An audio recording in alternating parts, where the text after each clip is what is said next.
Hey guys, I'm Corey, and in this video we're going to talk about framing our cabinetry. Now I am standing inside of some of the completed framing, and I'm going to go over how we assembled all of that in this video.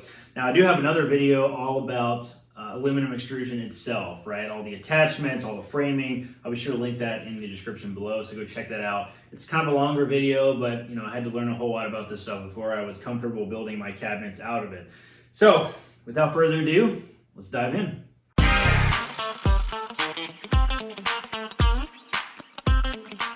All right, now I'm gonna do some of this build sort of backwards because, like I said, I built a lot of the framing already, and I do have all that filmed so we can montage all that together, but I did want to give you some tips and stuff about how to build with this stuff and kind of walk you through my build process. Now, it took me a little while to get the hang of this stuff, which is why I went ahead and built some other stuff first, because I wanted this video to be a little more instructional than other videos, just because I couldn't really find a lot of great stuff on aluminum extrusion on YouTube. Lots of people have built their cabinetry out of it, but not a lot of people really took the time, I think, to show you the nitty-gritty details about how to actually do the build. So let me kind of show you what I did.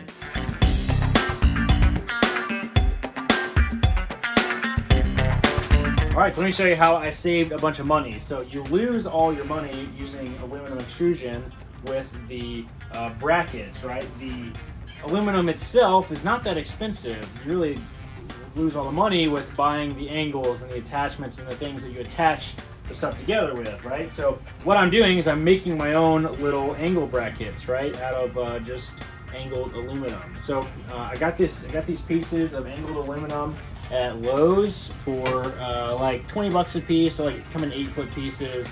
And what I did is I put it in my drill press and I punched holes every inch essentially. And then I took the miter saw and I just chopped it with the miter saw with the metal blade on it, right? So it's time consuming, yes, but it saved me like $400 worth of angles, and you end up with these nice little pieces. They're a little sharp on the edges, but I don't think it'll touch it or anything. And that's it. That's what I'm doing. I think I'm gonna have to take like a table grinder. I should have given one of those. Table grinder, and like grind off the edges, because there is like some stuff on the back from, I don't know if you can see that, stuff on the back from where the drill bit went through it. So I'm gonna grind that on the grinder probably after I finish them all. But that's pretty much it. Pretty straightforward. You just punch the holes and chop them, and there you go. So it's time consuming to do that, but I saved like $400, so I guess it's worth it.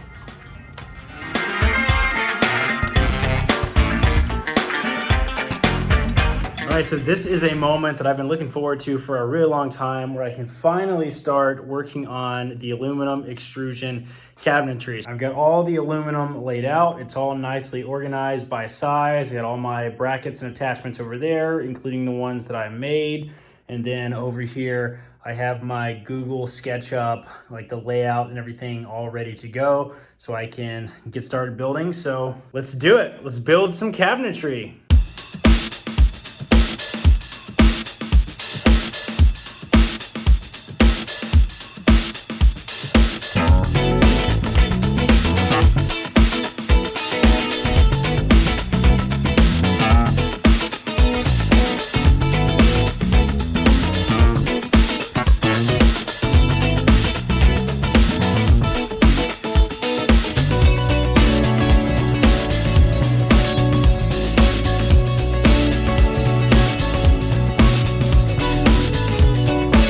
I just lost like 3 hours of video editing. I was in DaVinci and it crashed on me.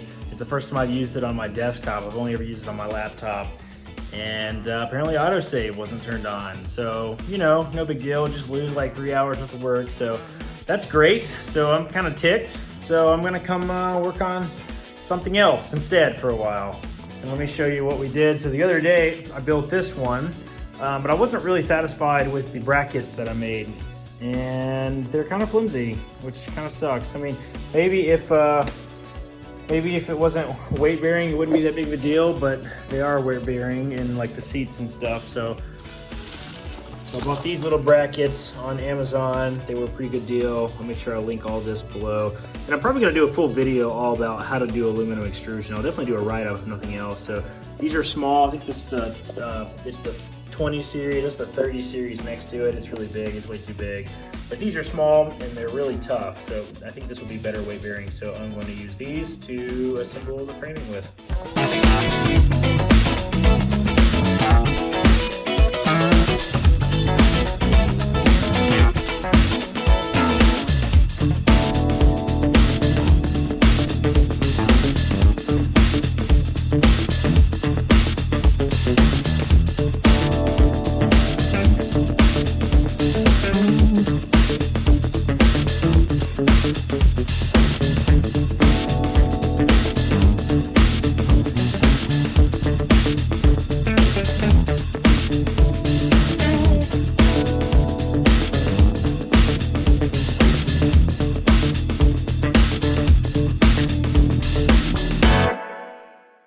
All right, so I have built a number of these aluminum frames here now, at least my 2 big ones, and I got 1 more to build.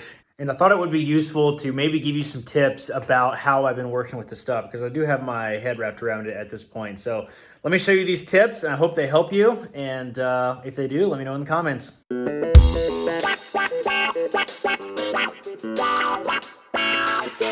All right, so my first tip is to preload all of your fasteners, right? So I have my little L bracket here, right? And you can see I've put both screws and the Tnutz, attached the Tnutz to them just in this. So now once you have your L bracket preloaded, you can just slide it onto the piece that you need to slide it onto. All right, for my next tip, now I talked about this kind of at length in my video all about aluminum extrusion, so you can go watch that. But my next tip is to use a combination of slide-in Tnutz and drop-in Tnutz, right? So the slide-in Tnutz, they slide in from the end, and you have to put them in from the end. You cannot drop them in from the top because they won't fit, right? They're too big. You have to slide them in from the end. The disadvantage to this is if you've already attached several things to your piece of aluminum extrusion, you then cannot slide in your slide-in kind, right? So the other option is to get some of the drop-in kind. Now this is the simple drop-in kind. It's got the little ball spring in, and these drop right in from the top, and they just rotate, right? You don't actually have to slide them in from the ends. They just go in from the top. And it's a little tricky to get them in there. But once you do, they fit in nicely, and then they are just dropped right in from the top. So it's nice to have, you know, I don't know, a handful of these, so when you screw up and you have already attached some things, you still need to add something, you can use your drop-in kind. All right, so my next tip is kind of a simple tip, but instead of using an Allen wrench, you can use an Allen wrench to attach all your screws. Instead of using an Allen wrench, get you a screwdriver that's got the right kind of tip on the end of it. This is just so much easier to handle when you're working with the screws, the hex screws on the top. So I recommend using a screwdriver rather than an Allen wrench. It's just a lot smoother.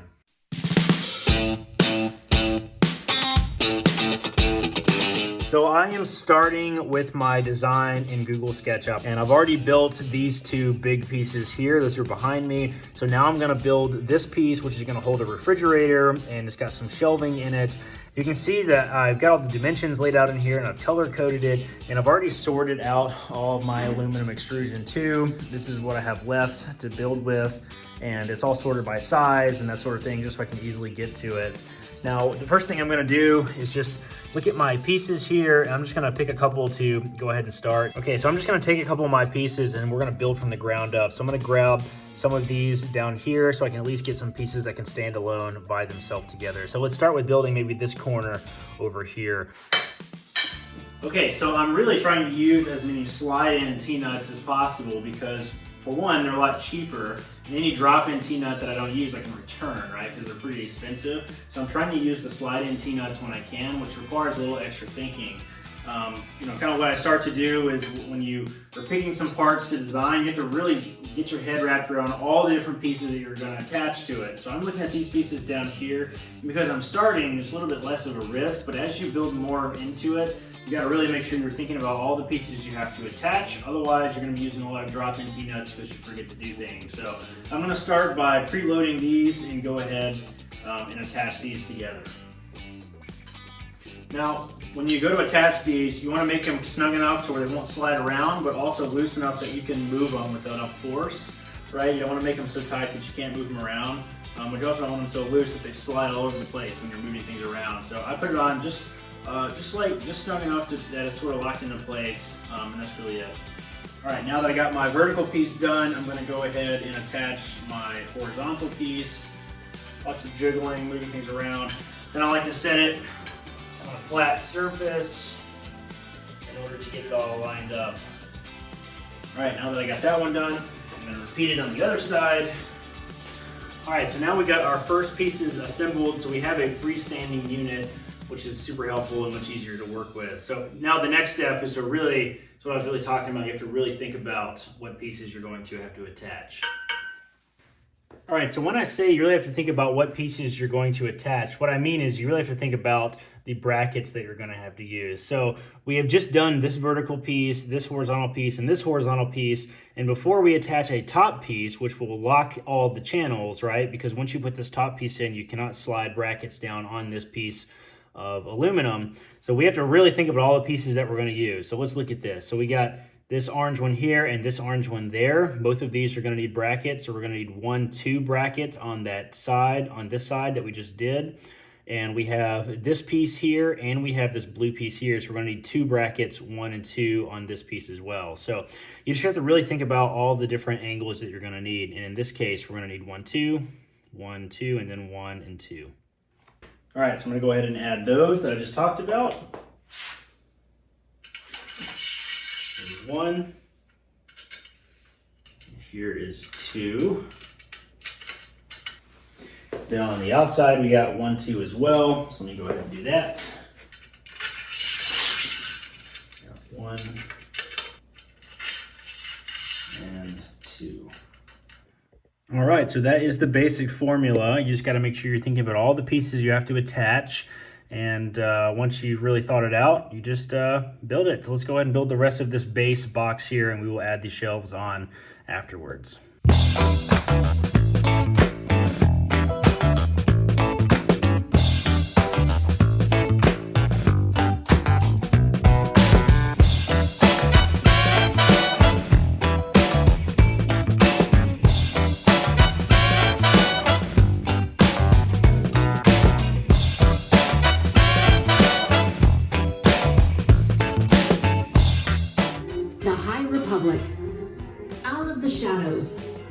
Okay, took me most of the evening. Our power went out earlier, so not that long ago I was doing this with flashlights, but I should have got some footage of that, but oh well. Here are my main 2 pieces here. Kind of hard to see the lighting in here, it kind of makes it odd, but there are 2 pieces. There's a bench seat, one's a short bench, there's a long bench. Right, you can kind of see that. This one is the long bench, this one is the short bench. So this will go on the driver's side here and the passenger side there. We have our upper cabinets, and then we have the cabinet piece that will go up against the wall near the shower. So that is all the cabinetry framing done.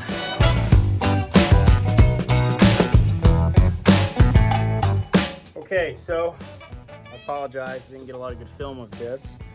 A lot of it was kind of experimental, and also we moved a lot of this last night and it was still dark and you couldn't see anything on film anyway. So let me show you what we did as far as mounting all of the cabinetry framing inside the trailer. So here we go. All the framing is at least set in here, at least the bottom framing. I have to mount the upper framing. Haven't quite figured out how I'm gonna do that yet.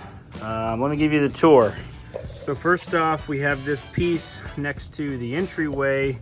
And this piece gave me a whole lot of trouble yesterday. I was pretty mad. This light took me most of the day yesterday. Now it didn't really quite fit, and because I need that hole right there to be a certain size that a refrigerator is going to fit in, I really couldn't change this very much. And if I had cut off the ends of this one, this side, I would have had to cut like a whole bunch of pieces, and it would have basically taken me all day. So I didn't want to do all that. So basically, I scooted over the shower just a hair because it did not fit in that space there, which is a little annoying, but the trailer is not perfectly square, and this is the type of thing that you are going to run into when you're working on this. The next thing is this circle, this curve that's in this wall is very difficult to accommodate for. You can see how much curve there actually is. I have it pushed as far back into this corner as I possibly can. I even had to trim some more of the foam to make it work, but for it to be straight, and you can see I lined it up with the floorboard there, so it's nice and straight. For it to be straight, there has to be a distance from the wall. Now this part is fine. This will look fine because there'll be countertop here and it'll be pushed all the way up against it. You will be able to see it. This wall will be fine because this is going to be covered up as well. But this tall piece here, this tall piece of the cabinet here, it looked really goofy sticking out from the wall. I mean, it was sticking out like this far, right? So it looked really dumb. And I was like, well, we really need to make it work up against the wall. So what I did is I took this piece that I had, I actually took the top of this thing. See how it's missing from the back? I took that, I trimmed it, I made a little cross member here, and I scooted the whole thing backwards, which is what we're looking at here. Now, it looks like it's kind of warped, but it's actually pretty even in the back. So Long story short, our shelves are going to be mounted to the wall back there, and you can see it's hanging loose back here, but I do have it mounted good with a bunch of screws and little L brackets up through there. So, I mean, it's not going anywhere. It's really firm, and this is just going to be like a towel closet anyway, so it's not going to have a whole lot of weight in it. Pretty simple. Okay, let me turn around and I'll show you what we got in here. So I have 2 long pieces. That is a longer bench on that side and not quite as long of a bench over here. So basically this one is 3 units wide for countertop and 2 units of bench, and this one is 3 units of bench and 2 units of countertop. This is the upper cabinet that's going to go up there, and it fits nicely above the window. It just fits. The sink is going to be here in this square. The stove is going to be here in this square. Lastly, I bolted down all of the framing, and I did that with these L brackets that I made, right? Just took some of them and I clipped them in to the framing using the roll-in Tnutz, right? I have a bag of those, and I just screwed them down in with self-tapping screws into the flooring. And I'm glad I used the self-tapping screws. I wasn't going to, but I'm glad I did. But because of some of them, I went into steel beams instead of the wooden flooring. So that's good. I mean, they're bolted down really good because they bolted into steel, but I wouldn't have been able to do that if I didn't have self-tapping screws. And this thing is bolted in pretty dang good now. I don't think it's going to go anywhere during movement. So, all right, we got a few more small things done in here. You'll notice I have my upper cabinets hung. I will show you how I did that here in just a second. All right, so looking at the upper cabinets here, both on this side and on this side, I will show you basically kind of how I attached it. So you can see there's lots of L brackets kind of all along the edge there. They all come through there. And I attached basically all the backing that I could to the wall back there. Some of it is just to the paneling. Other ones are going all the way through the wall into a furring strip, right? So you can kind of see there's a furring strip right here, and it runs up all the way through the wall right there. So these pieces here are all going into the furring strip. To hang the top, I use hanger wire, or I guess it's called, it's here, it's called a perforated hanger strap. This says it has a strap break strength of 150 pounds. So that's nice and secure. That's not going to go anywhere. And I just wrap those around the top there. Not a beautiful solution, but I mean, I really just wanted it to hang nice and tight too. Now for the upper cabinets, I have sort of a 2-layer system. I have this nice pretty piece of 1/4 inch Baltic birch on the bottom that's going to remain unfinished, and I got my light holes cut there. And I have that attached with L brackets. You can kind of see right there. And then over here, there's like 5 of them, right? So you can kind of see the black screws underneath here. All these black screws are going underneath to an L bracket. And it looks kind of nice with the black screws. I'm just going to leave them exposed. And then, so the lights will come through here. And then on the top, this is just 1/2 inch Baltic birch that I had left over from doing my cabinets and stuff. And make it snap into place here, and that's going to be the top of the shelf, so it's nice and pretty too. So kind of a multi-layer system. These ended up being a little more complex than I expected them to be. I'm pretty pleased to get the upper cabinets installed, and I'm getting ready to do a little electrical work here. All right guys, that's going to do it for this video. I'm glad I got some of the framing done. If you enjoyed this video, be sure to go back and check out my other video on kind of everything you need to know about aluminum extrusion. I hope these tips were helpful, and I hope this will help you. I certainly had to learn a whole lot to be able to build these cabinets, and this is a little bit out of my comfort zone to work with a material like this, and I'm kind of glad to get through this major obstacle. So I'm excited to get the woodwork done. That's next on the cabinetry. Got all that cut already, and we got to paint it, we got to assemble it. It's gonna be a lot of work, but I'm excited to almost get our cabinetry done. I think this is really gonna make the thing feel pretty much finished. So I'm excited, and hope you guys enjoyed this video. If you like this content and want more like it, be sure to hit that subscribe button and like this video, and be sure to check out the website, DIYtrailer.com. All right guys, that's gonna do it for this one. See you next time.